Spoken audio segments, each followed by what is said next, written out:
Undang-Undang Nomor 1 Tahun 2023 tentang KUHP baru, junto pasal 18 Undang-Undang Nomor 31 Tahun 19, bahwa terhadap tersangka HS yang dilakukan penahanan rutan selama 20 hari terhitung sejak tanggal 8 Juni 2026 sampai dengan tanggal 27 Juni 2026 di Rutan Salemba Cabang Kejaksaan Negeri Jakarta Selatan. Yang kedua, tentang perkembangan penanganan perkara tindak pidana korupsi, penyimpangan pada kegiatan ekspor produk hasil olahan kelapa sawit crude palm oil atau CPO pada produk turunannya pada tahun 2022 sampai dengan tahun 2024. Yang juga sama pada hari Senin tanggal 8 Juni 2026 yang lalu, tim JPU telah menerima penyerahan tersangka dan barang bukti dari penyidik Kejaksaan Negeri Jakarta Timur terhadap 11 orang tersangka dalam perkara dugaan tindak pidana korupsi penyimpangan pada kegiatan crude palm oil CPO periode 2022 sampai periode 2024. Para tersangka yang dilakukan penyerahan tahap 2 yaitu tersangka LHB ya, selaku fungsionalis analis kebijakan dan pembina industri Alimedia di Direktorat Industri Hasil Hutan dan Perkebunan pada tahun 2021 sampai 2024. Yang kedua, tersangka FJR selaku Direktur Teknis Kepabeanan tahun 2017 sampai tahun 2024. Yang ketiga, tersangka MZ selaku Kepala Seksi Pelayanan Kepabeanan dan Cukai 4 Kantor Pengawasan dan Pelayanan Bea Cukai 4 tersangka MZ selaku Kepala Seksi Kepabeanan Cukai 6 Kantor Pengawasan dan Pelayanan Bea Cukai 6 Tipe Madya Pabean B Dumai pada tahun 2021. Keempat, tersangka ES selaku Direktur Utama PT SMP, PT SMA, dan PT SMS. 5. Tersangka ERW selaku Direktur Utama PT BMM. 6. Tersangka FLX selaku Direktur Utama PT AP dan Head Commerce PT AP. 7. Tersangka RNB selaku Direktur PT TAC dan PT BIR. 8. Tersangka TNY selaku Direktur Utama PT TIO dan pemegang saham PT GBI. 9. Tersangka FNR selaku Direktur PT SIP. 10. Tersangka RBN selaku Direktur PT CKK. Dan 11. Tersangka SYR selaku Direktur PT KPN, PT MAS, dan PT SBP. Bahwa pada penyerahan tahap 2 ke 11 orang tersangka tersebut dilakukan penahanan setelah tim jaksa peneliti atau tim JPU menyatakan bahwa terhadap berkas perkara telah diteliti secara lengkap, baik secara formil maupun material. Kasus posisi pada pokoknya sebagai berikut. Dalam kurun waktu 2020 sampai 2024, pemerintah Republik Indonesia memberlakukan kebijakan pembatasan dan pengendalian ekspor CPO. Dan kemudian sebagai menjaga kesediaan minyak goreng dalam negeri serta stabilitas harga bagi masyarakat. Kebijakan tersebut dilaksanakan melalui mekanisme DMO, persyaratan persetujuan ekspor, dan pengenaan bea ekspor dan bea sawit. Namun kemudian dilakukan manipulasi bahwa sebenarnya yang diekspor itu sebenarnya adalah CPO, namun dimanipulasi sedemikian rupa sehingga seolah-olah itu merupakan POME atau Palm Oil Mill Effluent atau POME, dengan kerugian negara berdasarkan perhitungan yang dilakukan oleh ahli, yaitu sebesar kurang lebih 7,3 triliun sekian. Terhadap para tersangka disangka melanggar pasal primer pasal 603 Undang-Undang Nomor 1 Tahun 2023 tentang KUHP, yaitu pasal 18 Undang-Undang 31 Tahun 99 dan subsidiar pasal 3 yaitu pasal 18 Undang-Undang 31 Tahun 99 tentang pemberantasan tipikor.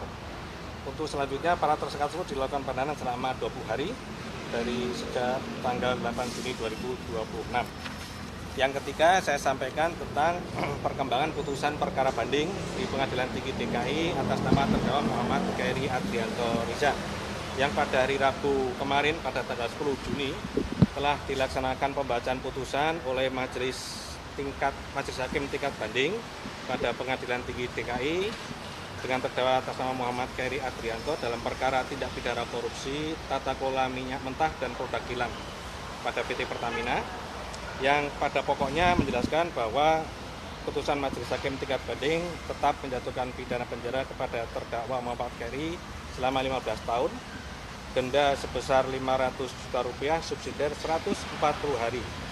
Sedangkan di dalam tuntutan tersebut terdakwa Khairi dituntut dengan pidana penjara selama 18 tahun dan denda Rp1 miliar, subsidiar 190 hari.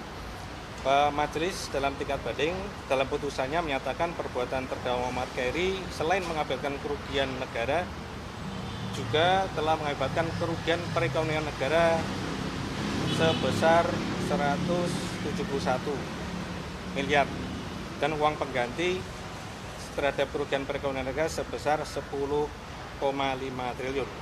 Bahwa atas putusan tersebut kami mengusulkan kepada pimpinan agar menerima dengan pertimbangan bahwa tuntutan sudah diakomodir pada pokoknya oleh putusan pengadilan tinggi, termasuk pembuktian kerugian perekonomian negara dan pembebanan uang pengganti.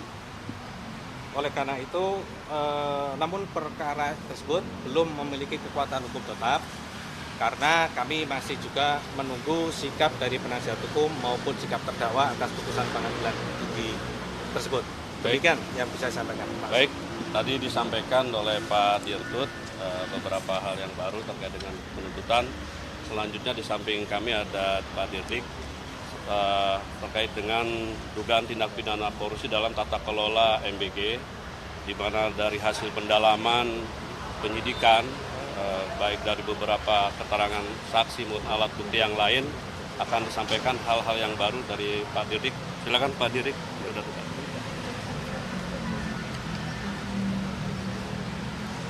Sebelum ada pertanyaan, sampaikan dulu aja ya. Iya, nanti pertanyaan nanti ya.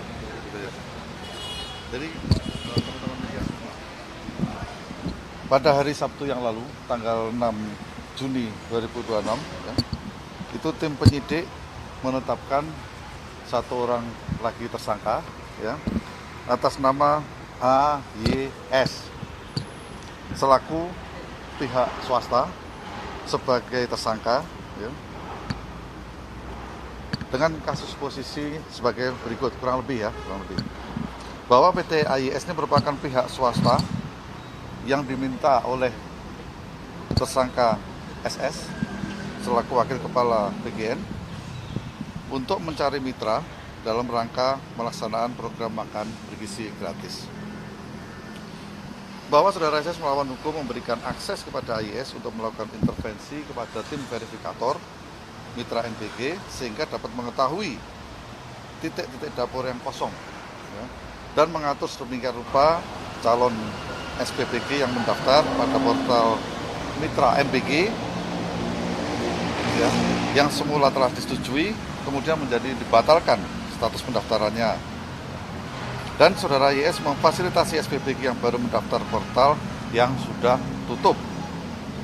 Bahwa setelah melakukan pengaturan titik-titik SPBG tersebut, saudara AIS secara melawan hukum memberikan sejumlah uang, ya, kepada tersangka SS. Bahwa tersangka disangka melanggar pasal 12 huruf A, huruf B, Undang-Undang Tipikor, dan pasal 605 ayat 2, pasal 606 tentang KUHP. Dan terhadap tersangka saat ini dilakukan penahanan selama 20 hari ke depan di Rutan Salemba, Cabang Kejaksaan Negeri Jakarta Selatan. Itu update yang terbaru yang bisa kami sampaikan. Namun demikian, apabila ada pertanyaan, silahkan. Pak, penegasan aja artinya sekarang 4. Satu-satu dulu, dari mana? Pak, Kompas. penegasan aja artinya sekarang ada 4 tersangka ya Pak? Betul. Ya? Ada 4. Terkait dengan potensi tersangka baru, apakah juga akan sedang dilakukan pendalaman atau gimana Pak? Kami masih terus melakukan pendalaman. Karena ini masih di awal, ya, di awal penyidikan. Kami tetap melakukan pendalaman, dan apabila ada orang-orang yang melakukan atau dapat dimintai pertanggungjawaban, ya, selama ada alat buktinya, pasti akan kita proses. Pak Dirtut mau memastikan tadi disebutkan Heri Ya. nerima dari Agung Winarno bukannya tersangka untuk yang TPP perusahaan pencari. Ya, jadi terhadap AW tadi Agung Winarno memang kita masih menunggu perkembangan penyidikannya di perkara itu. Tadi kan disebutkan Heri menerima dari Agung Winarno. Ya. Sementara waktu kontes kan ini dua perkara yang berbeda. Ya. Jadi ada kaitannya Agung sama kasusnya Heri atau sama Ya, Ada. kita masih menunggu perkembangan. Ada kaitan. Apa kaitannya Pak? Nanti kita Ya nanti disampaikan ya. Pak, Oke. TPPU juga. Hmm? TPPU. Nanti. Negara itu dihitung dari BPKP atau BPK? Dari mana? Yang soal Dari mana? CPU Pak. Hah? Dari mana? Yang 3 itu. Mas dari mana? Kabar 6 Pak. Pernah ya. Apa pertanyaannya? Yang kerugian negara yang tadi 3 triliun itu dari BPKP atau BPK? Yang perkara mana yang 3 CPO. triliun? CPO. Dari BPKP. Pak, kalau MBG udah ada kerugian negaranya belum sih Pak? masih proses. Masih proses Posisinya apa ya? penghitungan. Ya, masih proses dihitung ya. Pak, tadi kan udah ada tuh Pak peran dari IS itu. Tapi yang 3 tersangka lainnya ini perannya seperti apa Pak? Rinciannya Pak? Karena salah satu tersangkanya si SS membantah gitu kalau dia terlibat dalam pengadaan di PGN itu. Maksudnya? Ya maksudnya rincian peran dari 3 tersangka lainnya ini seperti apa sih? Nanti itu kita sampaikan ya, karena itu masuk dalam materi penyidikan. Pak, Pak, terkait SS ini kan bilang mau jadi justice collaborator kan itu yang bakal nge-spill bahasanya untuk Ya benar nggak sih Pak ada beberapa nama yang disebut dalam BAP Pak? Begini, yang pertama saya sampaikan,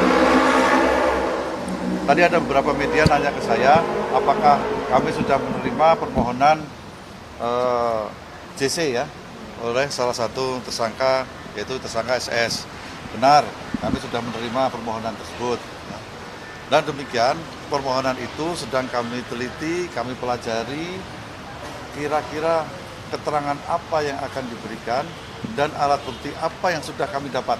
Ya, itu yang kami pelajari saat ini, sehingga nanti akan menentukan apakah permohonan JC ini bisa diterima atau tidak.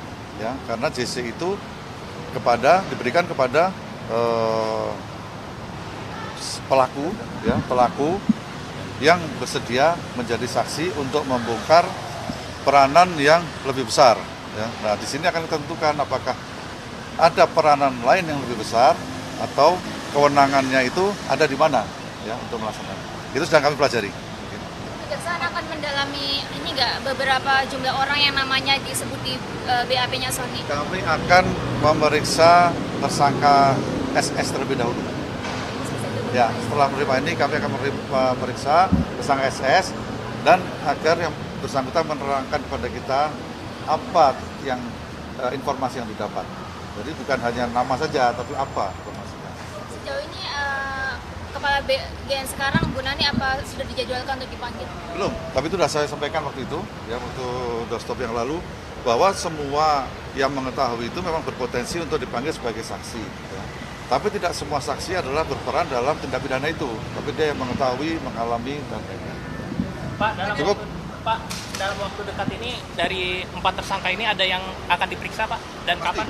Pasti, nanti akan kita sampaikan, dijadwalkan oleh penyidik. Pak Dirnik, Pak, terkait dengan tender yang pengadaan itu apakah sudah bisa diketahui dan dipastikan, karena kemarin kan Boyamin bilang bahwa harga motor itu aja 28 dan dihargainya 45 gitu oleh tersangka. Nah, apakah harga pastinya itu udah dikantongi oleh penyidik dan berapa? Masih proses. Itu tetap kita dalami. Jadi di sini kami mendalami ada jual beli titik, dan proses pengadaan. 2 itu yang kita dalami dalam perkara ini. Nanti kita sampaikan update-nya. Pak Arif, Kalau jumlah yayasannya? kalau sejauh ini udah berapa afiliasi yayasan sih yang terafiliasi dengan ketiga tersangka ini sudah terhitung belum di Kejagung? Masih proses, masih bertambah, maksudnya masih berjalan terus. Ya. Nanti kita sampaikan. Sekarang yang ditemukan Kejagung udah berapa kira-kira Pak? Ada beberapa materi penyidikan belum, karena belum dipanggil ya. Nanti kita. Total saksi sekarang udah berapa Pak kasus MBG ini Pak? 20 lebih. Tadi izin mau konfirmasi apakah betul semenjak tersangka SS ini mengajukan diri sebagai JC, Kejagung itu sempat kebingungan untuk menetapkan status perkaranya terhadap yang bersangkutan karena dikhawatirkan kalau SS ini bunyi akan ada banyak tersangka lain yang akan ikut terlibat. Oh enggak ada itu, enggak benar. Kami selama ada alat bukti, itulah kami gunakan untuk menetapkan seorang sebagai tersangka. Baik. Cukup ya? Tadi soal ini yang disebut Capeng John itu kan juga berarti kan ngasih sesuatu ya ke Heri, itu akan ditetapkan jadi tersangka atau bagaimana Pak? Ya, pokoknya sama saat ini kami di dalam berkas perkara itu masih masih kita menunggu dari penyidik. Dia ini ngasih karena juga memesan LHP ke Heri atau gimana Itu sih? nanti masuk ke Nanti kita lihat pokok perkara. Pak, kalau terkait 10 perusahaan batubara yang under voicing dilaporkan sama Pak Menkyu Purbaya itu gimana update sekarang? Yang 10 perusahaan batubara yang under voicing sama Kita Menkyu fokus ini Purbaya. dulu ya. Kayaknya belum deh. Nanti dulu Nanti deh. ya. Belum. Nanti dulu. Nanti ya. Oke. Cukup ya tadi ya. Nanti kita sampaikan. Soal Pak Heri Susanto, jadi waktu itu Majelis Etik Ombudsman sempat bilang Jaksa Agung sempat ngomong ke mereka kalau Heri Susanto terlibat dalam 14 kasus korupsi. Itu benar Pak? Bukan 14 kasus korupsi, tapi bukan hanya satu yang memberikan suap gitu ya. Tapi ada beberapa perusahaan-perusahaan lain. Tapi perusahaan-perusahaan yang disebutkan tadi itu ada yang langsung ya, ada yang tidak langsung. Tidak langsung itu melalui ada peran orang lain di situ ya. Jadi 14 itu bukan 14 perkara, tapi ada beberapa orang memang yang menyampaikan memesan, dalam tanda kutip memesan LHP itu ya. LHP di bidang tambang semua Pak? Semua di bidang, ya oke, sorry. Semua di bidang tambang. Pak, kemarin kan sudah dilimpahkan ke tahap 2 ya Heri, sementara kan jaksa mengantongi belasan perusahaan, akan ditindaklanjuti atau berhenti pada kemarin aja? Kita dalami karena ada perusahaan yang langsung ya, ada perusahaan yang tidak langsung kayak yang bersangkutan. Tentu akan kita dalami. Ini yang sudah pasti dulu kita masukkan. Baik. Cukup ya? Kalau ini katanya harus ada geledah di 6 lokasi yang kasus kejadian. Itu lokasinya di mana aja sih Pak? Lalu barang bukti yang didapatkan apa aja? Ya. Lokasi penggeledahan pada beberapa saat yang lalu memang masih berlangsung ya. Beberapa tempat itu ada yang di Jakarta, ada yang di Bandung, ya, terus ada di beberapa tempat lain lah. Apa yang kami dapatkan di situ adalah kami masih fokus pada dokumen-dokumen dan barang bukti elektronik yang mengarah kepada perbuatan para tersangka untuk melengkapi alat bukti yang ada. Pak, itu tempat kediaman atau kantor? Ada kantor, ada kediaman. Ya. Kenapa? Ada. Kalau kediaman tiga-tiganya sudah. Ya. Kalau yang di Bandung itu apa? Ya, kediaman. Salah satunya. Oke. Baik. Tapi Oke, Japeng cukup ya. Pak, Japeng tadi masih termasuk soal LHP atau bukan Pak? Gimana? Japeng tadi loh, yang memberikan uang ke Heri Ya. masih termasuk Semua soal LHP. LHP. Semua LHP. Semua. Cukup ya? Semua ya. Jadi dipanggil sebagai saksi. Ya, nanti deh. Silakan ya. Nanti saya cek dulu, Pak. Makasih ya. Terima kasih ya. Sebutan, sebutan.